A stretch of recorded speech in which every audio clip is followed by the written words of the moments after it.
Bueno, pues el día de hoy vamos a compartir un tema que está en relación a la semana pasada.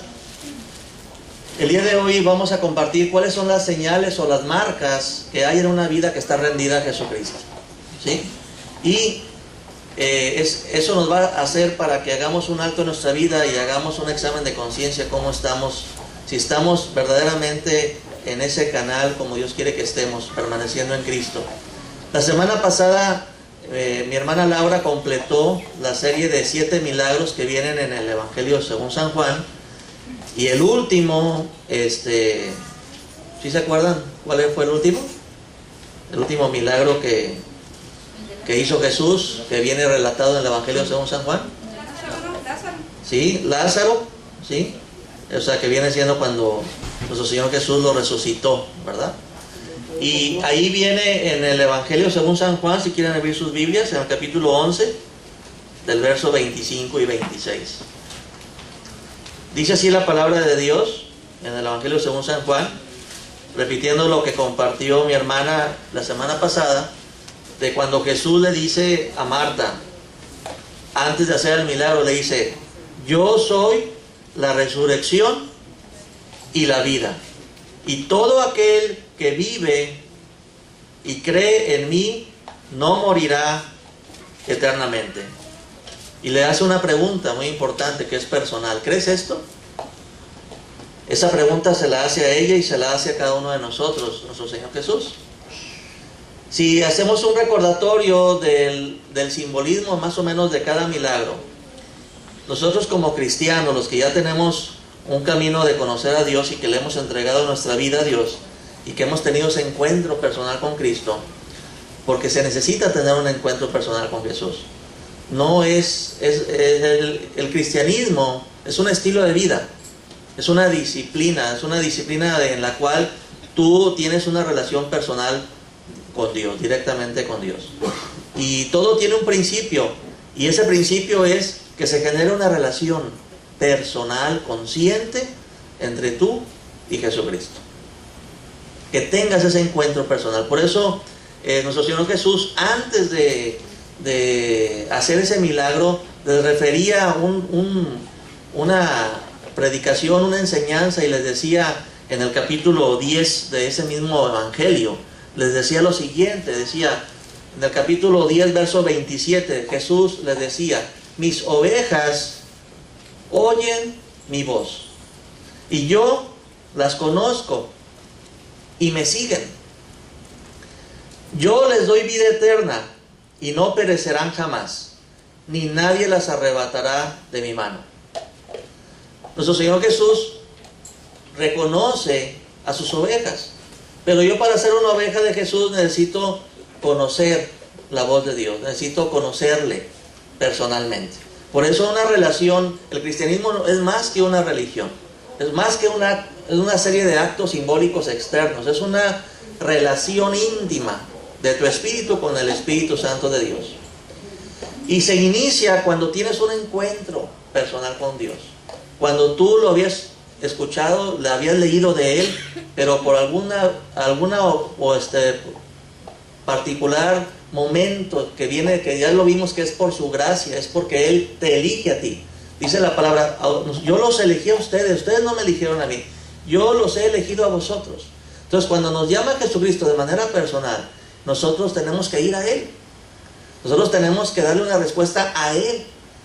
Nosotros predicamos a Jesucristo, que murió y resucitó y está sentado a la diestra de Dios y que vive y permanece para siempre. Jesucristo está vivo y quiere tener una relación personal con cada ser humano en la actualidad.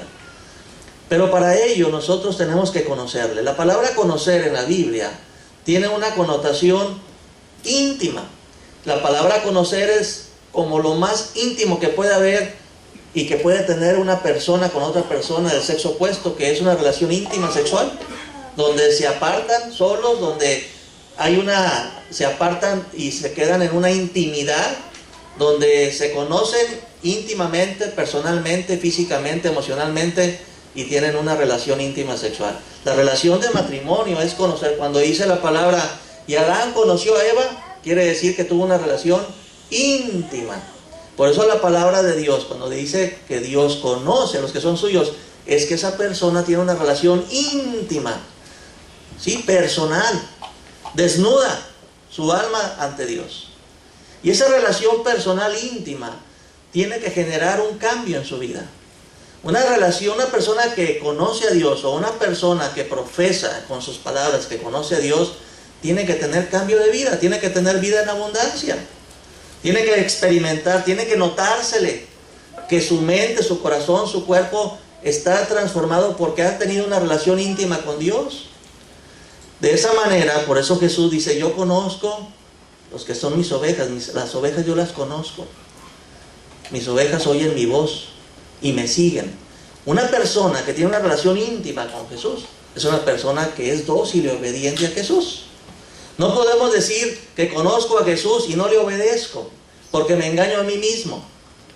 Por eso Jesús en una ocasión les decía que muchos, dice, guardaos de los falsos profetas, muchos dirán con palabras, Señor, en tu nombre anduvimos haciendo esto, reprendimos demonios, predicamos el evangelio hasta el fin del mundo, hicimos muchos prodigios y señales en tu nombre. Pero dice el Señor que dice, al final de los tiempos yo les diré, apártense de mí, hacedores de maldad, nunca los conocí. Porque la manera de como tú y yo vamos conociendo a Dios, como vamos profundizando en nuestra relación íntima con Dios, es a medida que vamos siendo dóciles y obedientes a Dios, a su palabra. Si yo quiero tener un encuentro con Jesús, es muy bonito pasar al frente y dar ese primer paso de fe. Es el primer paso de fe cuando Dios te da la gracia de conocer a Cristo y te da la gracia de nacer de nuevo. Te da la gracia de que la vida de Cristo resucitado se viene y viene a llenar ese vacío que está en tu corazón. Pero a partir de ese momento, que es el principio, a partir de ese momento donde tú estabas muerto en tus delitos y pecados y tú recibes el perdón de Dios a través del sacrificio de Jesús, a partir de ese momento tiene que iniciarse una relación íntima y de obediencia con Dios. Porque a Jesucristo lo vamos conociendo a medida que le obedecemos, a medida que somos dóciles, a medida que su palabra se va haciendo dueña y se va enseñoreando de nosotros, es como nosotros empezamos a conocer a Dios. No es suficiente una sola vez, no es suficiente un solo momento, como tampoco es suficiente una sola relación íntima con tu esposa y ya nunca más, sino que a medida que va pasando el matrimonio, las personas se van conociendo más íntimamente por la diaria relación y también por la diaria relación íntima que van teniendo, van conociendo en todos sus niveles, en todas sus etapas, de tal manera que llega un momento en que al final de los años se convierte en lo que dice la palabra por experiencia, en una sola carne. Llega un momento en que el hombre se parece mucho a la manera de ser de la mujer y la mujer se amalgama y se parece al modo de ser del hombre, porque se va perdiendo el límite, se va haciendo una sola carne. Llega un momento en que espiritualmente, mentalmente, el alma, sus emociones se hacen uno, que incluso sin palabras pueden comunicarse.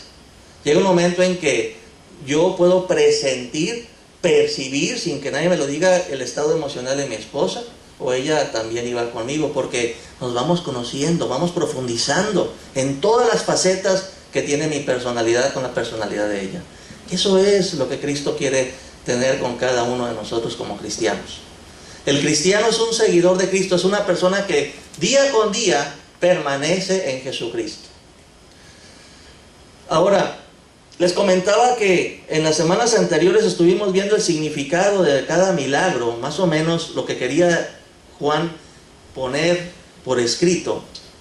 El primer milagro, ¿se acuerdan que era las bodas de Caná? Donde tuvo una manifestación Jesús de que convirtió las tinajas de agua en vino. ¿Sí se acuerdan de que Él nos enseña el poder creativo de la palabra de Dios?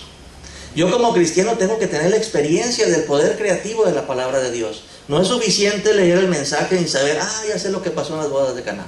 No es suficiente el tener el conocimiento en mi mente, sino yo por experiencia, en algún momento de mi vida, yo tengo que tener la experiencia de que mis tinajas estaban casi vacías o llenas de agua, llenas de mí mismo, y cómo el poder de Dios se manifestó y convirtió mi agua en vino. Yo tengo que tener esa experiencia del poder de Dios.